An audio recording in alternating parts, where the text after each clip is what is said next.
پیارے عزیز دوستو، آج کا یہ واقعہ ایسا واقعہ ہے جو آپ کی روح کو جھنجھوڑ دے گا، تو اس واقعے کو آپ پورا ضرور دیکھیں۔ اللہ تعالیٰ نے ارشاد فرمایا، یعنی اے لوگو، تم جنا کے پاس بھی نہ بھٹکنا، بے شک وہ بڑی بے حیائی کی بات ہے، فائدہ پاس بھی نہ بھٹکنا۔ اس کا مطلب یہ ہے کہ جن باتوں سے جنا کا تقاضا پیدا ہوتا ہے ان سے بھی بچو، جیسا کہ اللہ کے رسول صلی اللہ تعالی علیہ وسلم نے فرمایا کہ غیر عورت کو بد نظر سے دیکھنا یا عورت کے غیر مرد کو دیکھنا آنکھوں کا جنا ہے، باتیں کرنا اور سننا زبان اور کانوں کا جنا ہے، ہاتھ لگانا یا اس کی طرف چلنا یہ ہاتھ اور پاؤں کا جنا ہے، دل میں اس کا خیال کرنا یہ دل کا جنا ہے۔ تو ان باتوں سے بچنا بھی ضروری ہے، اور جو شخص مرد ہو یا عورت غیر محرم کو بد نظری سے دیکھے گا تو قیامت کے دن اس کی آنکھوں میں سکہ پگھلا کر ڈالا جائے گا۔ مسئلہ اگر اچانک غیر عورت پر نظر پڑ جائے یا عورت کی غیر مرد پر نظر پڑ جائے تو پھر دوسری نظر ڈالنا گناہ ہے، اور جو پہلی نظر کے بعد پھر نہ دیکھے اس کو شہید کے برابر ثواب ملے گا۔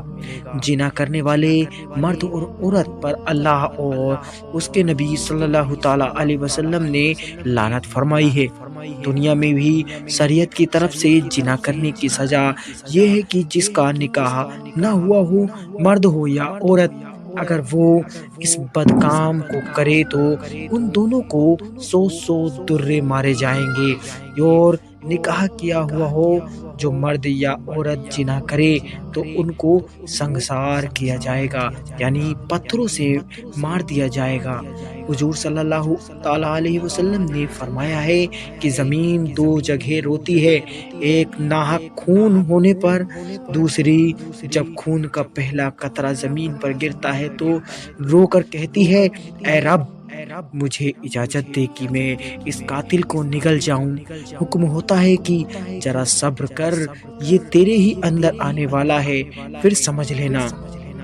اور جب کوئی جنا کرتا ہے تو زمین رو کر کہتی ہے، اے رب مجھے اختیار دے کہ میں اس جانی اور جانیہ کو نگل جاؤں۔ حکم ہوتا ہے کہ ذرا صبر کر، یہ دونوں تیرے ہی اندر آنے والے ہیں، اور اس وقت سمجھ لینا۔ حضور صلی اللہ تعالی علیہ وسلم نے فرمایا کہ جنا کرنے والوں کے لیے مرنے کے بعد ان کی قبروں میں دوزخ کے 7 دروازے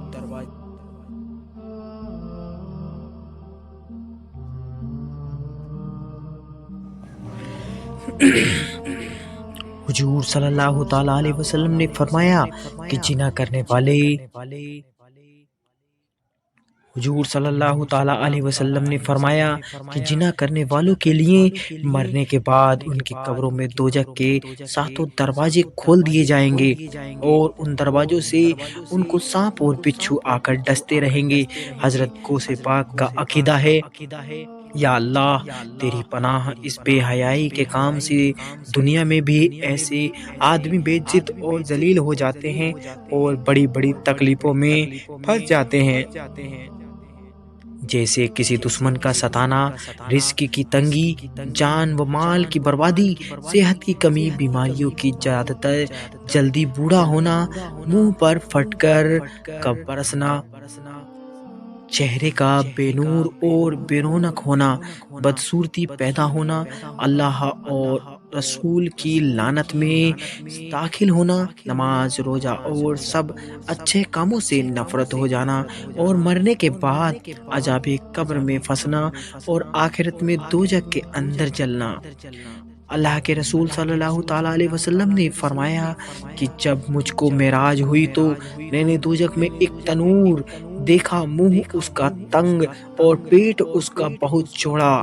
اس میں بہت سے ننگے مرد اور عورتیں قید تھے، اور ان سے سانپ اور بچھو لپٹ رہے تھے، اور ان کی پیشاب گاہوں سے خون اور پیپ بہ رہا تھا۔ سب دوزخی اس خون اور پیپ کی بدبو سے روتے تھے۔ میں نے جبرائیل سے پوچھا، یہ کون لوگ ہیں؟ کہا، یا رسول اللہ یہ جنا کرنے والے مرد اور جنا کرنے والی عورتیں ہیں۔ فائدہ یعنی کہ دنیا میں دیکھا گیا ہے کہ بعض جانی اور جانیاں سوزاک آتسک وغیرہ کی بیماری میں پھنس جاتے ہیں۔ اللہ رب العزت ارشاد فرماتا ہے، اور معمومین اور مومن وہ جو اپنی سرگاہ کی